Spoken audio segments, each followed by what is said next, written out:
শেখ আপনি মওদুদী রহমাতুল্লাহর আকীদা নিয়ে যে বই লিখেছেন, সেই বইয়ের ব্যাপারে কি জামায়াতের আমির সহ অন্যান্যরা একমত? যদি একমত হয়ে থাকে এর প্রমাণ কি জানালে ভালো হব। যে কোনো বই সেটা হলো গবেষকের নিজস্ব একটা গবেষণা। একজন গবেষকের গবেষণার সঙ্গে সবাই একমত হতে হবে, এটা কোনো জরুরি বিষয় না। হ্যাঁ, যে কোনো সংগঠন যদি সাংগঠনিক কোনো বই প্রকাশ করে, এটার দায় পুরো সংগঠনের, নেতা থেকে নিয়ে কর্মী সকলের। যেটা সাংগঠনিকভাবে না, ব্যক্তিগতভাবে প্রকাশ করে, এটার দায় ব্যক্তি। তো যার কারণে কে একমত কে দ্বিমত এই প্রশ্ন করাটাই অর্থহীন, কারণ যেই বইটা একজন ব্যক্তি হিসাবে লিখেছে, এটার দায় ব্যক্তির উপরে।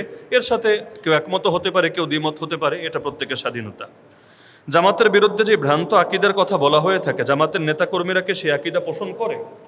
যেই ভ্রান্ত আকীদার কথা বলে, অনেক আকীদার কথাই শুনি আসলে। এই যেমন গতকাল না পরশুদিন ঢাকায় একটা কাউন্সিল করলো বাংলাদেশে বিশেষ একটা ইসলামী দল।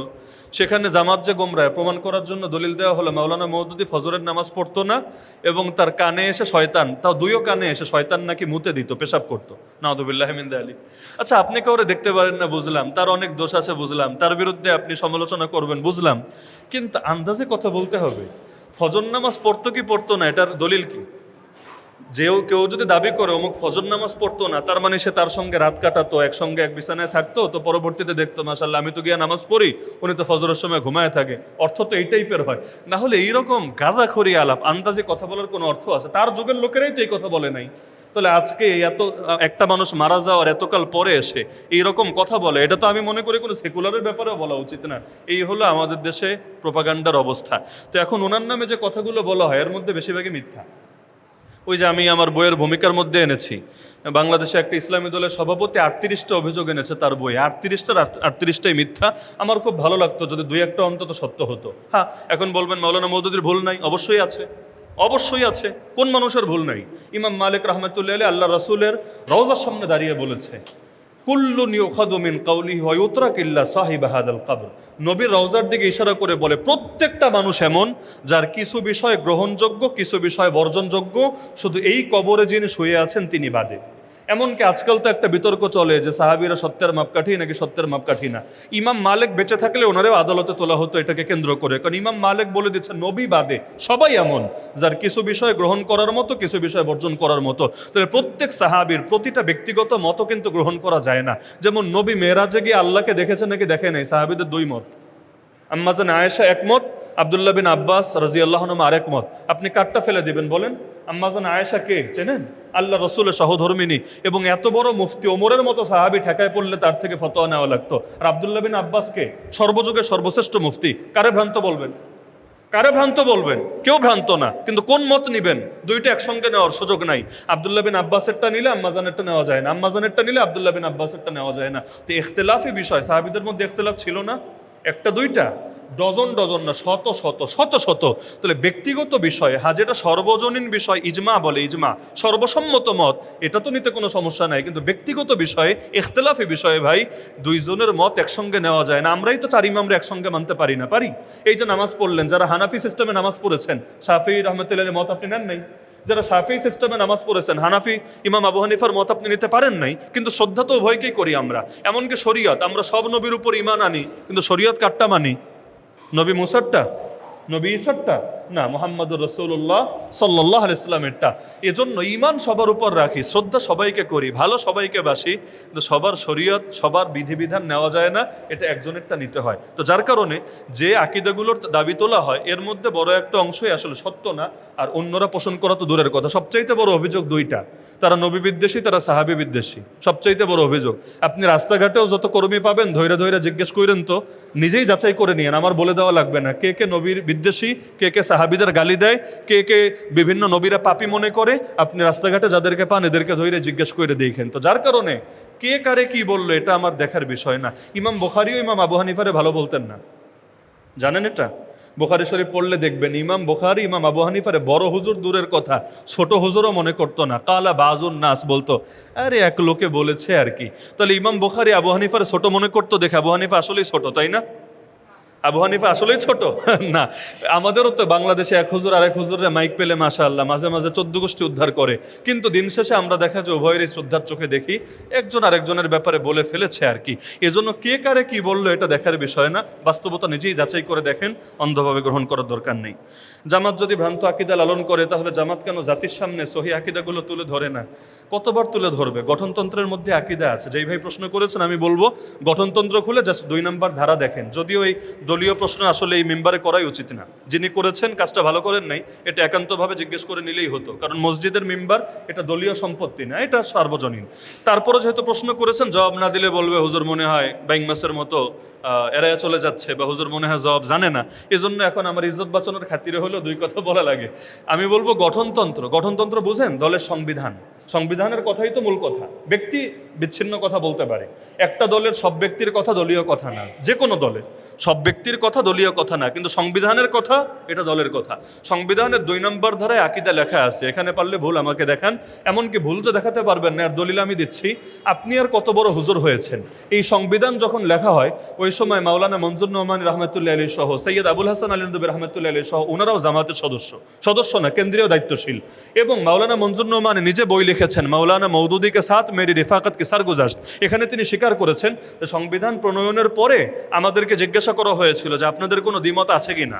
তো তখন আমরাই সিদ্ধান্ত নিয়ে একমত হয়েছি না, সংবিধান যেটা আছে পারফেক্ট, এখানে সমস্যা নাই, এখানে ঠিক করার মতো কোনো বিষয় নেই, সব ঠিক আছে। তাহলে মাওলানা মঞ্জুর নোমানের পর্যায়ের কোনো আলেম বাংলাদেশে নাই, সৈয়দ আবুল হাসান আলী নদী পর্যায়ের আলেম বাংলাদেশ, ইন্ডিয়া, পাকিস্তানে এখন কেউ নাই। আল্লাহ তাআলা তাদেরকে জান্নাতবাসী করুক। ওনারা পরবর্তীতে ওনারা জামাত থেকে বের হয়েছেন, সেটা ভিন্ন আলাপ, কিন্তু সংবিধান বা গঠনতন্ত্র নিয়ে সব প্রশ্ন তোলার কোনো সুযোগ নাই। তাহলে গঠনতন্ত্রের আকিদা যেটা, এটাই তো আকিদা। ব্যক্তি ভুল করতে পারে, গঠনতন্ত্রের আকিদাই তো আকিদা। সুতরাং আন্দাজে কথা বলা থেকে সাবধান, প্রতিটা অপবাদের ব্যাপারে আল্লাহর কাছে জিজ্ঞাসিত হতে হবে। আল্লাহ আমাদের সবাইরে মাফ করুন ইনশাআল্লাহ। সুবহানাল্লাহি ওয়া বিহামদিহি সুবহানাকাল্লাহুম্মা বিহামদিক আশহাদু আল্লা ইলাহা ইল্লা আনতা আস্তাগফিরুকা ওয়া আতুবু ইলাইক। ইয়াজিদকে কাফের নাকি জালেম, এই ব্যাপারে আমাদের আকিদা কীরকম থাকা উচিত? ইয়াজিদকে আহলে সুন্নাত ওয়াল জামাতের অধিকাংশ ইমামই ডাইরেক্ট কাফের বলে না, জালেম বলে, ফাসেক বলে।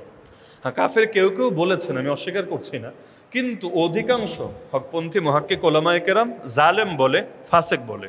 তো জালেম আর ফাসেক যদি বলে, হ্যাঁ, এখন জালেম আর ফাসেক এটা হালকা শব্দ না, জালেম আর ফাসেক এটা হালকা কোনো শব্দ না, কারণ কাফের হয়েও কেউ ইনসাফ করার কারণে, ভালো কাজ করার কারণে তার শাস্তি কমে যেতে পারে, যেমন আবু তালেব মুসলিম হওয়ার পরেও জাহান্নামে সবচাইতে কম সাজা তার। অপরদিকে জালেম, কেউ যদি কাউরে জানে মেরে ফেলে অন্যায়ভাবে, এটাও তো জুলুম। কোরআনে আল্লাহ বলে কেউ যদি কোনো মুসলমানকে ইচ্ছাকৃত হত্যা করে সে চিরস্থায়ী জাহান্নামী হবে। এর একটা ব্যাখ্যা, 2 রকম ব্যাখ্যা আছে, এর মধ্যে একটা ব্যাখ্যা হলো চিরস্থায়ী জাহান্নামী হবে এ কারণে, কারণ বান্দার হক, যতদিন বান্দা হক না ছাড়ে আল্লাহ মাফ করে না, তো নিহত ব্যক্তি তার হক ছাড়বে না।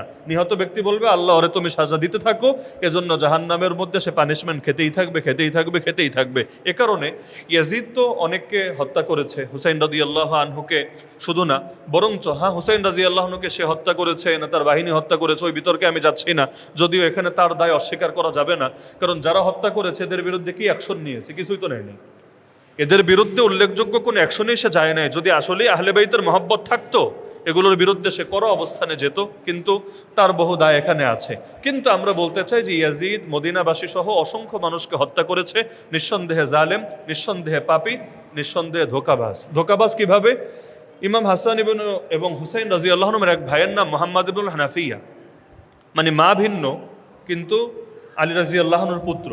ফাতেমা রাদিয়াল্লাহু আনহা যতদিন জীবিত ছিলেন আলী রাদিয়াল্লাহু আনহু বিয়ে করেন নাই, কিন্তু ওনার ওফাতের পরে তিনি অন্য বিয়ে করেছেন।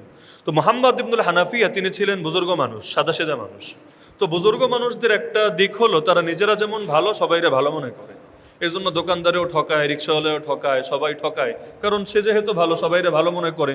ওই তাহাজ্জুদের গল্প আছে না, পুকুর পাড়ে গিয়েছে রাত 3টায় উঠে, এখন হুজুর গিয়েছে তো তাহাজ্জুদের উজু করবে, কিন্তু ওপারে একটা চোর চুরি করে ফ্রেশ হতে এসেছে।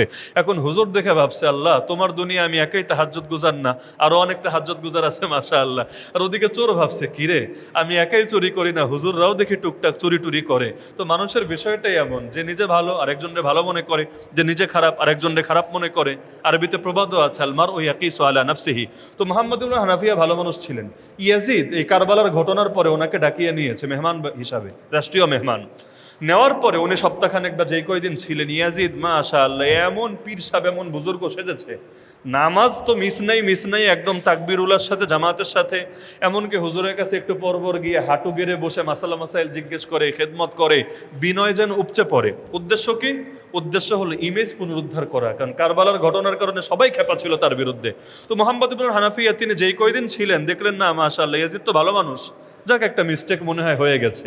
তিনি মদিনায় এসে বললেন, আরে হুদাই তোমরা ইয়াজিদের বিরুদ্ধে খেপা এবং তার বিরুদ্ধে বিদ্রোহের চিন্তা ভাবনা করছে, ইয়াজিদ তো খারাপ না, আমি তো ইয়াজিদকে দেখেছি, হ্যাঁ একটা দুর্ঘটনা ঘটেছে। কিন্তু ওনার এই কথা শুনে মদিনাবাসী মত পাল্টায় নেই। কেন? কারণ তারা বুঝেছে যে উনি বুজুর্গ মানুষ, ওনার সরলতাকে কাজে লাগিয়ে ইয়াজিদ একটা ধোঁকাবাজি করেছে। এই ধোঁকাবাজি শাসকরা এই যুগেও করে। মসজিদে আসলে একরূপ, আবার পতিতালয়ে গেলে আরেক রূপ।